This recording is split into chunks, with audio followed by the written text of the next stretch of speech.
하나님 말씀 함께 보시겠습니다. 하나님 말씀은 에베소서 4장 25절부터 32절입니다.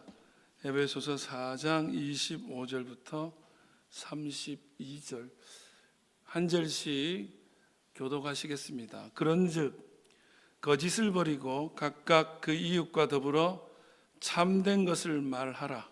이는 우리가 서로 지체가 됨이라.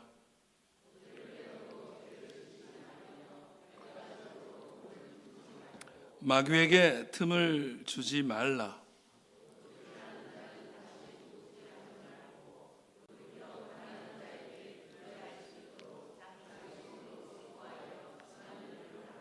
무릇 더러운 말은 너희 입 밖에도 내지 말고 오직 덕을 세우는데 소용되는 대로 선한 말을 하여 듣는 자들에게 은혜를 끼치게 하라.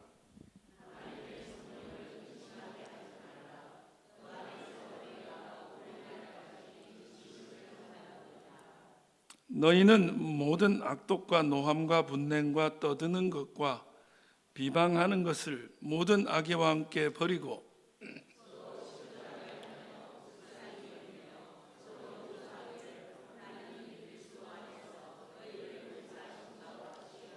아멘.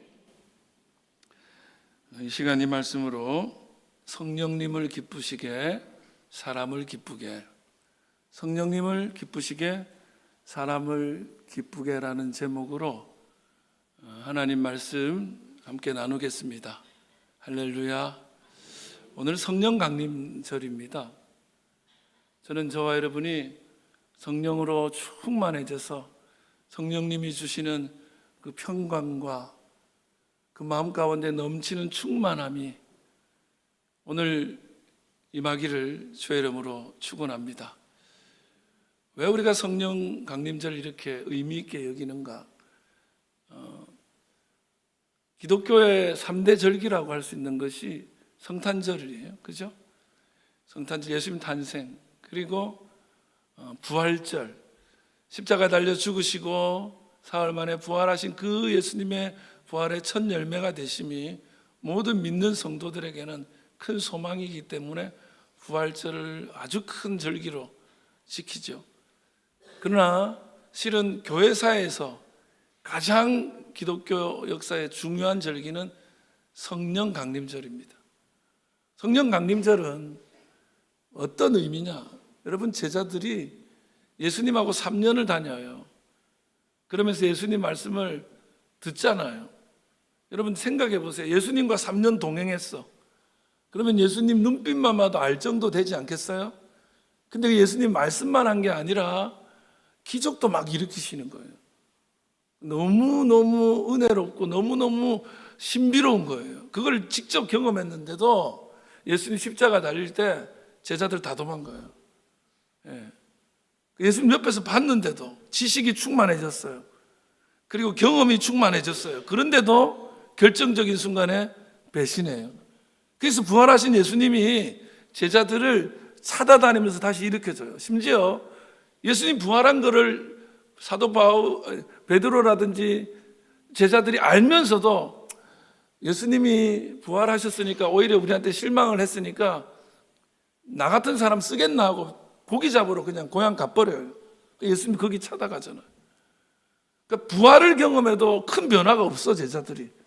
근데 예수님이 제자들에게 뭐라고 하냐면 성령을 기다리라 그럽니다. 또 다른 보혜사를 보내줄 테니 그 성령을 기다리고 성령이 오기까지는 이 예루살렘 성을 떠나지 마라 그래요. 예수님을 보고 경험하고 부활까지 아는 것으로 부족하니까 예수님이 제자들에게 성령을 기다리라 그런 거예요. 오순절날 마침내 성령께서 제자들 가운데 임합니다. 할렐루야. 그랬더니 무슨 일이 생기는 줄 아세요? 그 겁쟁이들이, 그 어부에 지나지 않던 사람들이 설교하면, 복음을 전하면 막 3,000명씩 회개하는 역사가 일어나는 거예요. 무식쟁이들인데 사람들을 막 변화시키는 거예요. 뿐만 아니라 병자를 고치기 시작하는 거예요. 감히 이전에는 상상도 못했는데 성령님이 오시니까 그 역사가 일어나는 거예요. 여러분, 지식으로도 안 돼요. 경험으로도 안 돼요. 성령님이 오셔서 성령께서 하셔야 되는 거죠. 그래서 기독교는 성령께서 만드신 거예요. 제자들이 그 이후에 완전히 딴 사람 돼버려. 능력 있는 사람 돼버려. 그리고는 순교자가 되는, 죽음도 무서워하지 않는 자가 되는 그러한, 여러분, 세상에 제일 무서운 사람이 누구예요? 죽는 걸 안 무서워하는 사람이에요. 그러니까 세상을 바꾸는 거죠. 그 자그마한 공동체가 로마를 점령하기까지, 로마가 국교가 기독교가 되기까지 그렇게 큰 변화를 일으키는 거예요. 그게 어떻게 가능했냐? 사람이 한 게 아니라 성령이 오셔서 하신 일이라. 오늘도 여러분, 성령이 오셔야 여러분의 가정도 바뀌고요, 여러분의 인생도 바뀌고요, 여러분의 하시는 사업도 변화될 줄 믿습니다. 내가 지식이 있고 경험 있다고 되는 게 아니에요. 예수님에 대해서 많이 안다고 되는 게 아니에요. 성령이 하셔야 되는 거예요. 그래서 성령 강림절이, 그래서 기독교 절기에서 가장 깁니다. 가장 중요하고요. 네. 성령님은 어떤 분인가? 원어적으로 파라클레토스, 제가 하도 14년 동안 가르쳐서 다 알 거야. 파라는 곁에란 뜻이고, 클레토스, 클레오는 부름받아서 오신 분. 그러니까 옆에 부름받아 와 계신 분, 내 곁에 계신 분. 내 곁에서 뭐 하시는 분이에요? 여러분이 부부 생활하면 부부가 서로 옆에서 뭐 해요? 잔소리하죠. 그래서 지긋지긋하죠. 그거 아니잖아요. 돕는 거예요. 내 인생을 인도하는 거예요. 격려하는 거예요. 그리고는 힘도 주는 거예요. 성령님은 지금도 이 자리에서 여러분을 돕고 계신 줄 믿습니다. 너무 잠이 오잖아요. 성령님이 푹 재워주실 거예요. 너무 소망이 있잖아요. 그러면 그 소망을 이룰 수 있는 능력도 부어주실 거예요. 네, 하나님을 향한 기대가 있잖아요. 그러면 성령님께서 그 기대를 충족시켜 주실 거예요. 성령님은 그런 분이세요. 오늘 그 성령으로 충만하기를 저희 이름으로 축원합니다. 오늘은 조금 다르게 좀 접근하려고 해요. 30절 말씀 한번 읽어볼까요? 하나님의 성령을 근심하게 하지 말라. 그 안에서 너희가 구원의 날까지 인치심을 받았느니라. 여러분, 성령님을 근심하게 하지 말라. 이 근심하게 하다는 말이 무슨 뜻이냐면, 원어가 류페오라는 헬라 그리스어인데, 이게 슬프게 하다는 거예요. 그리고는요, 고통을 주는 거예요. 신약 성경에는 거의 어떻게 쓰여지냐면, 마음이 슬프다 할 때 많이 쓰는 거예요. 그러니까 성령님 마음을 슬프게 하지 말라는 거예요. 성령님 마음에 고통을 주지 말라는 거예요. 이건 마치 이런 거예요. 부모 마음 슬프게 하지 마라. 네 엄마 아프게 하지 마라, 마음. 그런 거예요. 예. 여러분과 제가 여기 계신 성령님의 마음을 아프게 하지 않기를 주님의 이름으로 축복합니다. 근데 이 단어가, 류페오라는 단어가 또 하나의 의미를 가지는데, 모욕감을 주다 해요. 그러니까 쉽게 말하면 얼굴에 먹칠하는 거죠. 여러분, 부모님 얼굴에 먹칠하는 인생도 있잖아요. 야, 네가 그러면 네 부모가 뭐 되냐? 예.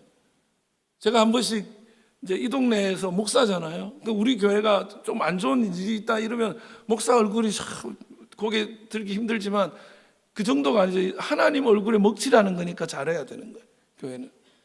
이 말이 그 말, 성령님 얼굴에 먹칠하는 삶을 살지 마라 이거예요. 여러분과 제가 성령 때문에 믿음을 가지게 됐어요. 내가 믿고 싶다고 믿는 게 아니에요. 성령님이 믿게 해주시는 거예요. 근데 그분을 마음 상하게 하고 그분을 모욕감을 느끼게 하는 삶을 살지 마라. 이 얘기를 다른 말로 바꾸면, 여러분, 엄마 마음 아프게 하지 마라, 이 말은 엄마를 기쁘게 하라는 뜻으로 해석해도 되잖아요. 그죠? 엄마가 마음에 고통을 느끼는 삶을 살지 마라, 이 말은 엄마가 대견해하는 자식, 자녀, 그런 모습으로 살라, 이 말로 역설적으로 의미를 해석할 수 있거든요. 그러니까 성령님의 마음을 근심하게 하는 이 말아야 되는 내용을 알면 성령님이 뭘 가지고 근심하지? 뭐 때문에 마음 아파하지? 이걸 알면 역설적으로 성령님이 기뻐하는 걸 알게 돼요.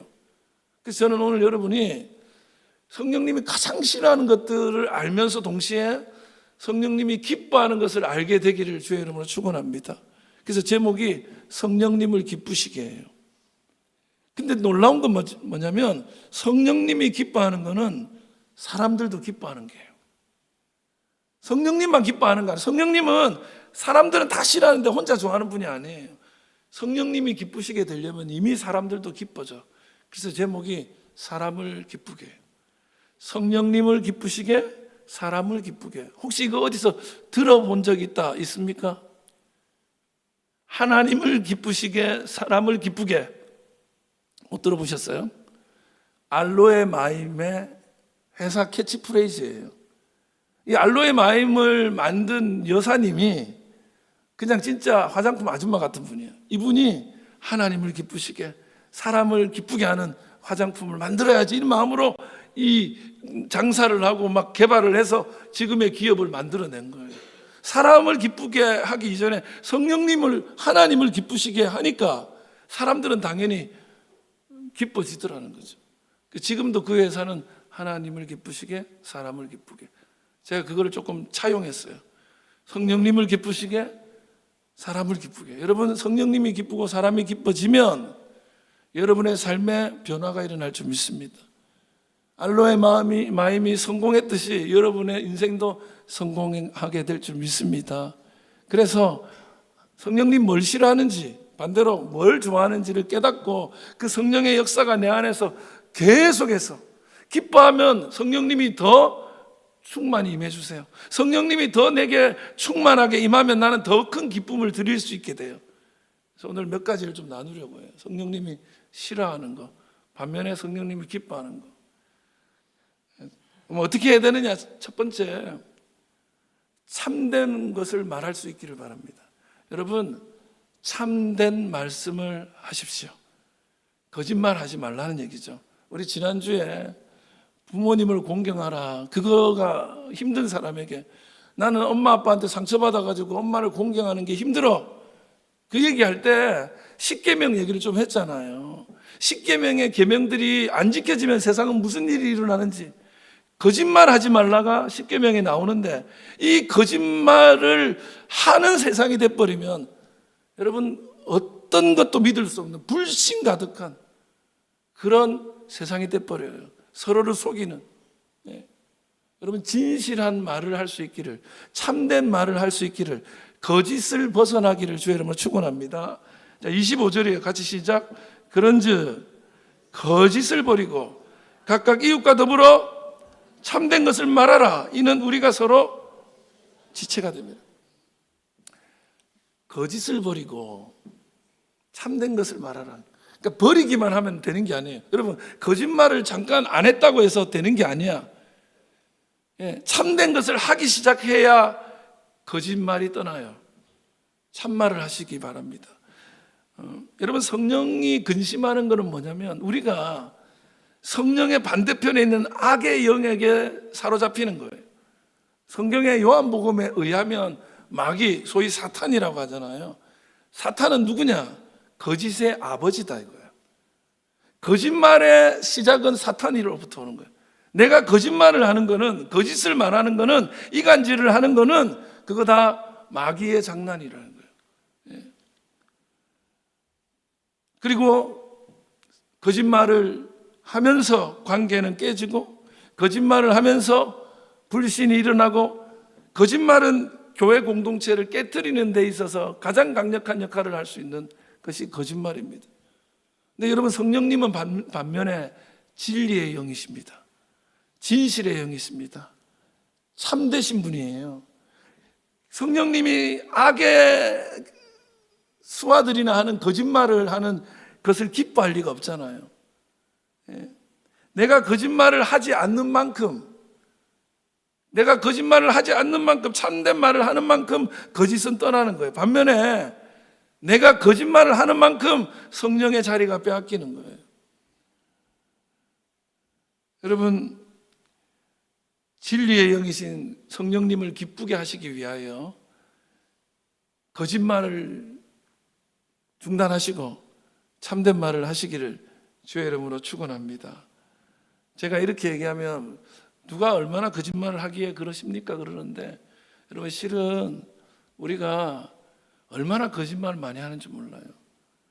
자기는 지금 썩어 들어가는데 괜찮은 척 하기 위해서, 강한 척 하기 위해서, 그냥 이렇게 마음에 메이크업을 하고 나타나는 거야. 교회 올 때도요, 그냥 지금 썩어 들어가는 자기를 속이는 거야. 사람들한테 그런 거 보이기 싫은 거야. 감추는 거야. 저도 사실은 오늘 이 말씀, 거짓말 하지 말고 참말을 말하라, 그 말만 얘기하는 게 아니에요. 우리의 삶이 거짓이 아니라 참을 말해야 되는데, 제가 이 말씀 준비하면서 제가 주일날 아침에 아시다시피 진짜 메이크업을 하잖아요. 화장하거든요. 근데 거짓말 하는 것 같은 거예요. 이 화장 지우면 시커매가지고 그게 나의 진짜 모습이야.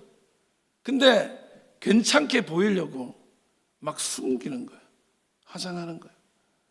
그래서 오늘은 이 말씀을 제대로 하기 위해서 화장을 안 하고 싶었어요. 근데 도저히 못 봐주겠더라고. 그래서 했어.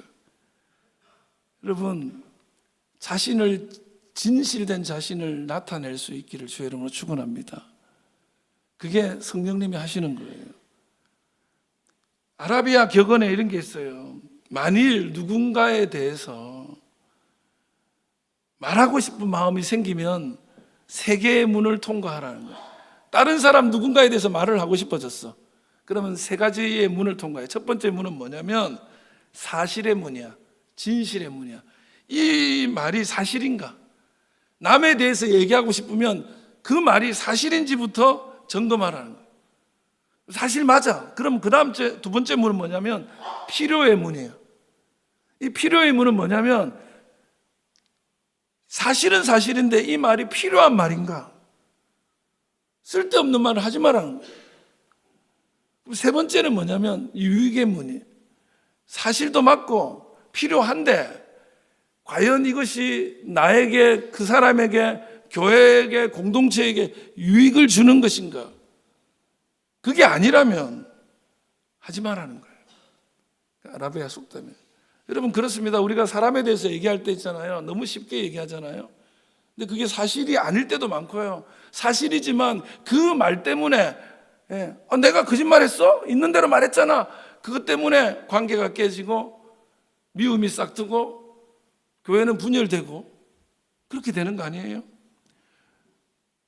미국의 유명한 러셀 콘웰이라는 박사가 있어요. 이 사람이 백망장자에 대해서 연구한 사람인데 그들이 백망장자가 될 수 있는 요인은 무엇인가? 이런 조사를 했어요. 그래서 이 백망장자 600명에게 조사를 합니다. 그리고는 결론이 뭐냐? 이 백망장자들의 공통점이 하나 있는데 그 사람들은 다 정직하더라는 거예요. 정직해요. 한 말은 꼭 지키고 빚은 꼭 갚고 빌린 책은 꼭 돌려주고 솔직했다는 거예요. 성공했던 사람들은 책 한 권이라도 빌렸으면 반드시 돌려주는 사람이더라는 거예요. 그런 사람들이 성공하고 축복받더라고요. 여러분, 진실하기를 바랍니다. 그것이 성령님이 기뻐하는 일뿐만 아니라 세상에서도 성공하는 비결이에요. 우리는 사단에게 속아요. 야, 그렇게 살아가지고 어떻게 성공하니? 그거 조금 속여도 되잖아. 누가 알겠어?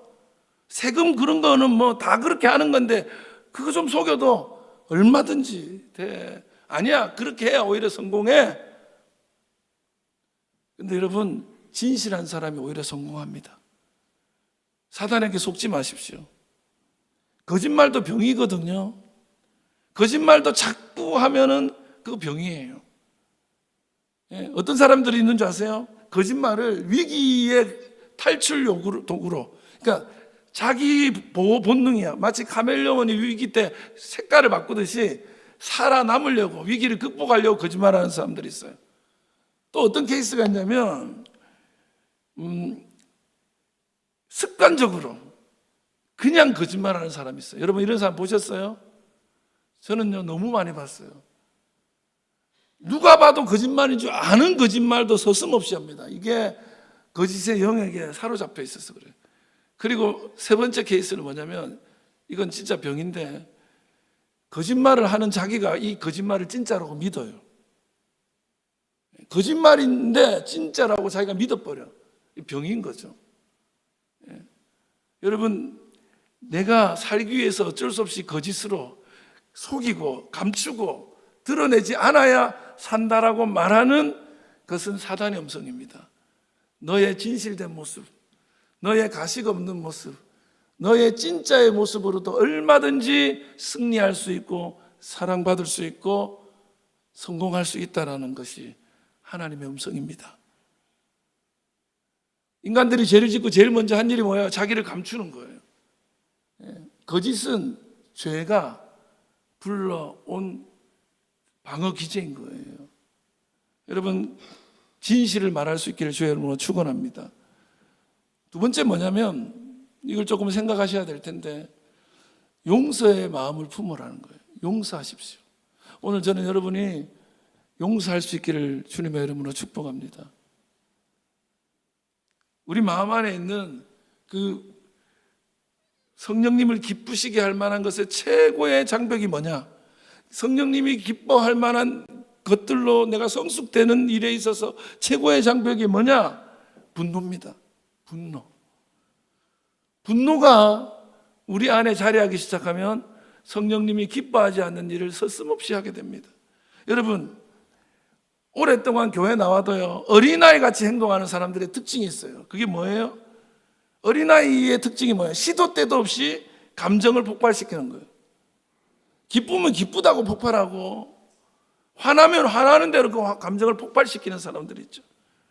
이게 어린아이죠. 어린아이는 절제가 안 되잖아요. 어른인데 어린아이 같이 감정을 컨트롤하지 못하는 사람들이 있죠.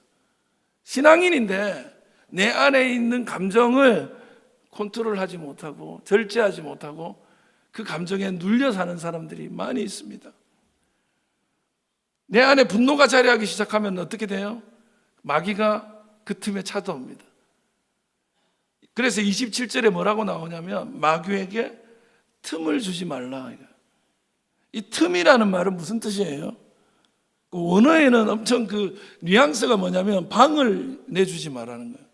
여러분 있잖아요. 여기 물컵 있잖아요. 이 물컵 안에 물이 가득 차 있고 조금 비어 있는 부분 있잖아요. 그러면 물 빼고 나머지는 빈 공간이에요? 아니에요. 거기 뭐 차 있어요. 내가 내 안에 성령님이 아닌 공간은, 성령님이 차지하지 않은 공간은 비어 있는 게 아니라 마귀가 그 집에 찾아 들어오는 거야. 그만큼 틈을 보는 거예요. 그럼 마귀는 그래서 자기 집을 마련하기 위해서, 자기 영역을 넓혀가기 위해서 자꾸 틈을 봐. 그래서 어떻게 하느냐? 26절 한번 읽어봐요. 시작. 분을 내어도 죄를 짓지 말며 해가 지도록 분을 품지 말라. 이게 이제 해가 지도록 분을 품지 말라는 얘기는 무슨 얘기냐면 이스라엘 유대인들의 시간 개념이 해지면 다음 날이에요. 하루가 끝난 거예요. 그러니까 하루를 넘기지 말라는 개념이죠. 그 분노가 당신의 인생을 지배하지 않도록 분노에 지지 마라, 이게 얘기인데, 분노에게 지면 죄를 짓게 되니까.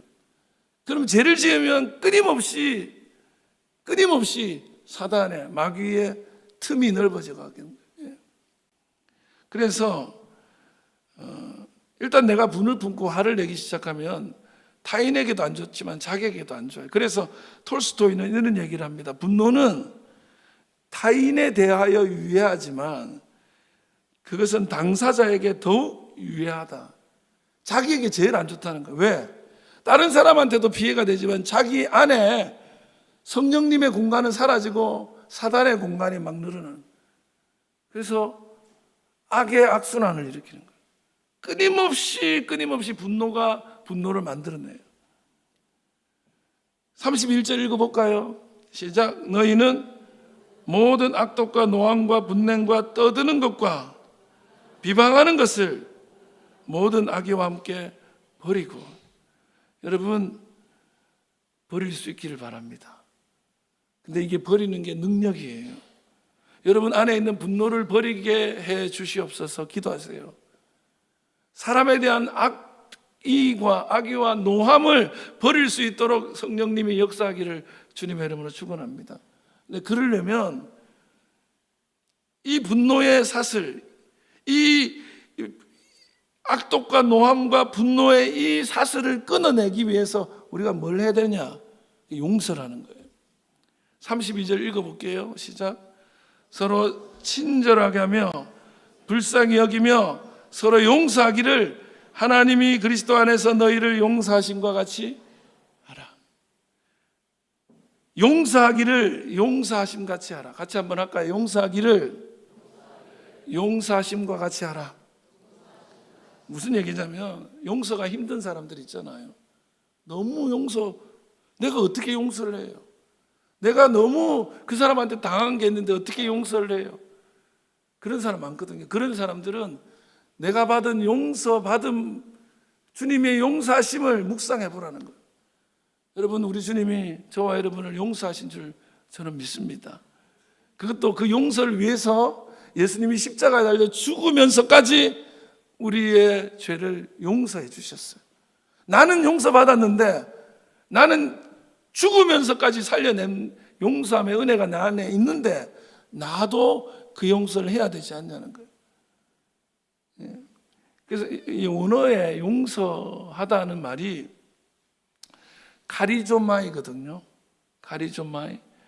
카리조마이라는 말은 그냥 은혜를 경험했다, 용서받았다 이런 뜻인데 원어의 의미는 그래요. 여러분 어디서 많이 안 들어봤어요? 카리조마이? 혹시 카리스라는 말을 기억하세요? 무슨 뜻이에요? 은혜. 카라라는 말 혹시 기억나세요? 카라, 기쁨이란 뜻이에요. 여러분, 뭐냐면 은혜를 경험하면 기쁨이 임하는 거예요. 카리조마이는 뭐냐면 은혜를 경험한 사람이 할 수 있는 거예요. 그게 용서야. 여러분, 용서는 아무나 하는 거 아니에요. 용서받은 은혜가 있는 사람이 할 수 있는 거예요. 여러분, 아무나 용서 못해요.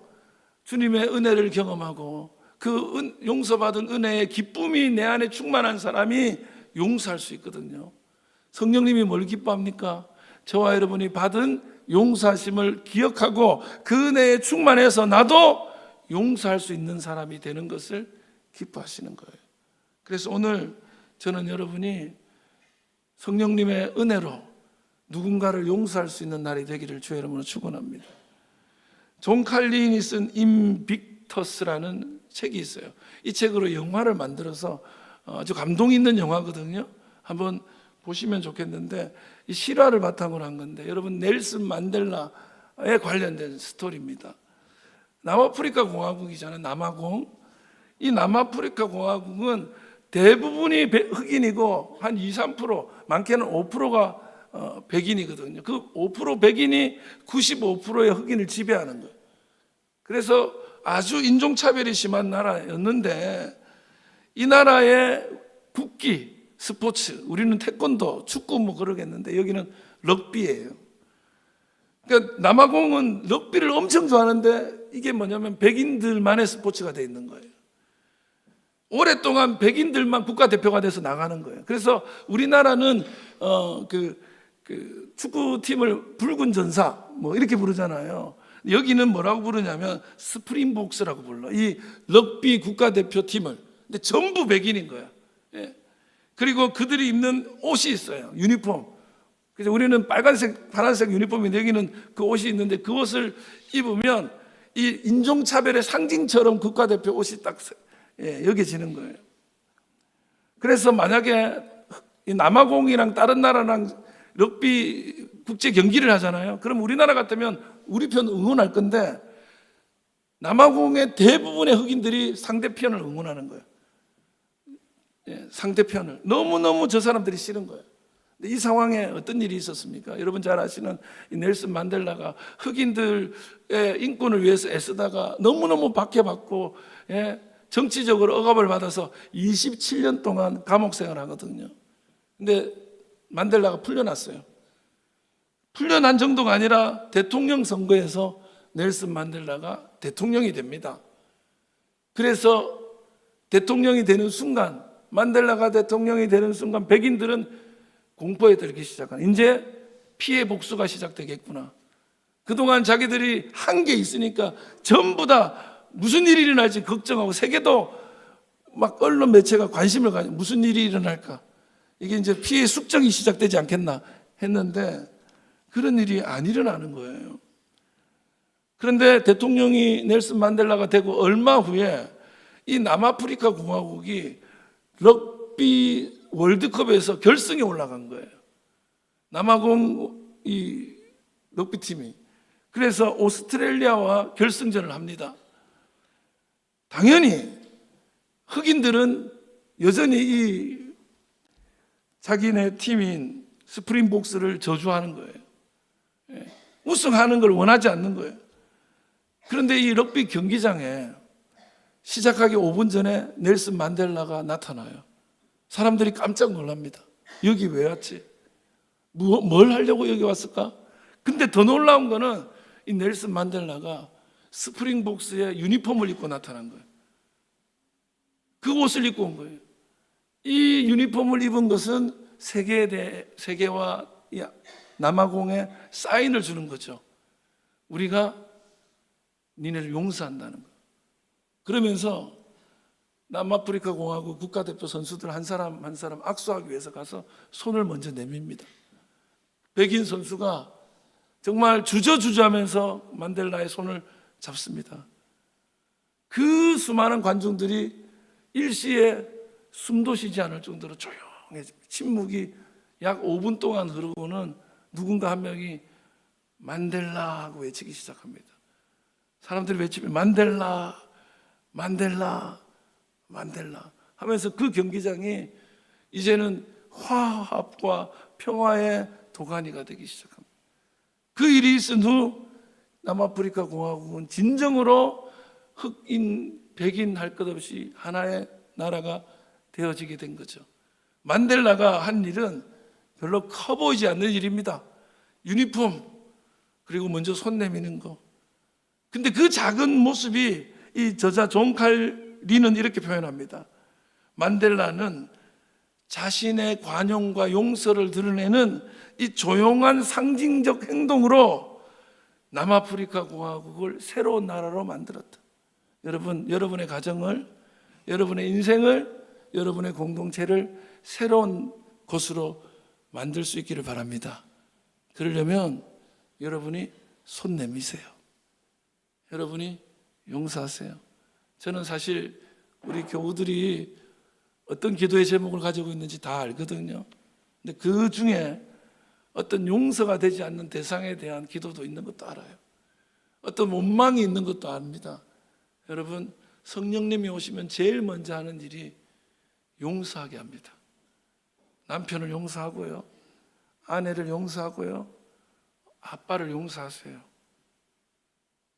아빠를 용서하세요. 아빠의 아빠를 용서하십시오.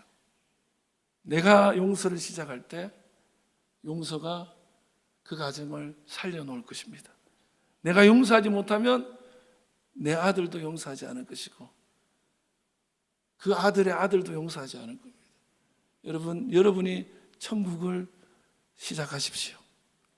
마지막으로 이 말은 우리 교회뿐만 아니라 경상도에 있는 사람들 모두가 교회를 다니건 다니지 않건 꼭 마음에 새겼으면 좋겠어요. 은혜를 끼치는 말을 하라는 겁니다. 성령님은 우리의 말이 은혜를 끼치는 말이 되기를 원하십니다. 오늘 본문에 한번 읽어볼까요? 29절입니다. 같이 시작. 무릇 더러운 말은 너 입 밖에도 내지 말고 오직 덕을 세운 데 소용되는 대로 선한 말을 하여 듣는 자들에게 은혜를 끼치게 하라. 여러분, 더러운 말은 무슨, 아니 말이 더러운 게 있어요? 뭐 오물이 묻으면 더러운 거예요. 똥 얘기하면 더러운 말이에요. 우리 아이들은 똥 얘기 제일 좋아하는데, 더럽다는 말은 무슨 뜻이냐면 샤프로스라는 말인데, 헬라 원어는 썩었다는 뜻이기도 하고 부패했다는 뜻이기도 하고 쓸모없다는 뜻이에요. 그래서 무익하고 쓸모없는, 그러니까 다른 사람들로 하여금 쓸데없는 생각하게 만들고, 다른 사람들로 하여금 그 마음 가운데 아이고 정말 의미 없다, 이게 무슨 의미가 있나, 그런 아무 의미도 없고 사람들에게 쓸데없는 생각에 빠지게 하는 그런 말 하지 말라는 거예요. 사실 경상도 사람들 중에 특별히 남자들은 이렇게 누군가에게 좀 친해지면, 처음에는 좀 안 그러다가 좀 친해지면 상대방을 비하하는 것이 친분의 깊이라고 생각해요. 처음 만났을 때는 아이고 말씀 많이 들었습니다, 뵙게 돼서 좋네요, 이러다가 좀 친해지잖아요. 그러면 어떻게 하죠? 그냥 이제 쌍욕 뭐 부를 때도 그냥 안 불러요. 임마누엘 이렇게 불러. 내가 말을 못하겠다 강단에서 하지 말라고 했는데, 그리고 친구를 부를 때도, 부부 간에도 처음에는 막 이렇게 하다가 애칭으로 부르다가 여보 그러고 뭐 하니 뭐 이러다가 나중에 친해지면 어떻게 해요? 이거 화상이에요, 원수, 막 그냥 더 이상 하지 않겠습니다, 이런 말 하는 거예요. 친하면 더 함부로 해도 되는 대상이 돼버려요. 그런 말을 말하는 거예요, 썩은 말이라는 게. 그럼 덕을 세우는 말은 뭐냐? 이 원어가 오이코도메인데, 이 말은 두 개의 말의 합성어예요. 오이코스라는 말과 데모라는 말의 합성어예요. 오이코스는 집이에요, 가정. 데모는 이렇게 세워서 보여주는 거예요. 그래서 우리 데모한다 그러면은 우리의 의지를 보여주는 거예요. 오이코도메는 뭐냐면 집을 세워서 보여주는 거예요. 근데 집이라는 말이 가정이라는 뜻이기도 하지만 여기서는 교회 공동체, 그리스도의 몸을 얘기해요. 이 몸된 그리스도의 집, 여기를 세워야 되는데, 살려야 되는데, 이렇게 해야 되는데, 이거를 죽이는 말을 하는 거예요. 상하게 하는 말을 하는 거예요. 의미 없는 말을 해서 마음 상하게 하는 거예요. 저는 여러분과 제가 말을 할 때 품격 있고 세우는 말 할 수 있기를 주의 이름으로 축원합니다. 특별히 중직자들이 되면요, 서로 존대하시고 서로를 세워주는 언어를 여러분 안에 그거를 개발하시고 장착하시기 바랍니다. 어렸을 적에는요, 욕이 중간에 끼지 않으면 말이 안 되는 친구들이 많았어요. 근데요, 성령님이 역사하기 시작하면 내 안에 세우는 말이 들어가기 시작해. 사람을 살리는 말 하세요. 격려하는 말 하세요. 야고보서 3장 2절을 읽어볼까요? 시작. 우리가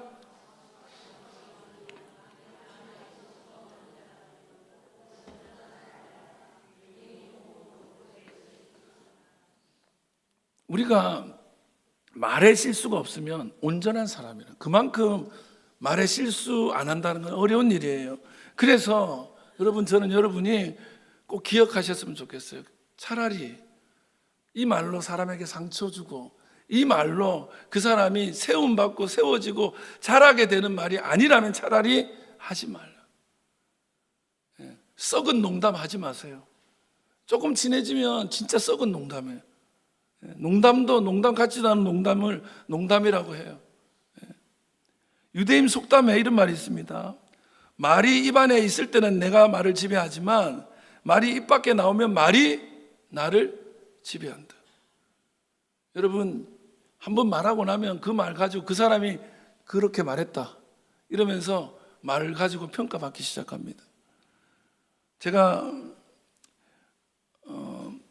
이 실화인데 누군지 밝힐 수가 없어서 말씀을 못 드리는, 이름은 말씀 못 드리는데요, 21살 어떤 아주 이쁘게 생긴 여학생, 여대생이에요. 고등학교까지는 전교 순위 1등, 2등을 다투던 친구인데 점점 집중이 안 되고 공부가 안 되고 성적이 나빠지는 거예요, 계속. 그 의사를 찾아서 상담합니다. 자기가 왜 이런지 모르겠다고, 집중이 안 된다. 근데 이제 상담하는 과정에서 원인을 밝혔어요. 그게 뭐냐면 그 아버지가 너 왜 자꾸 이딴 식으로 하니? 이 바보야.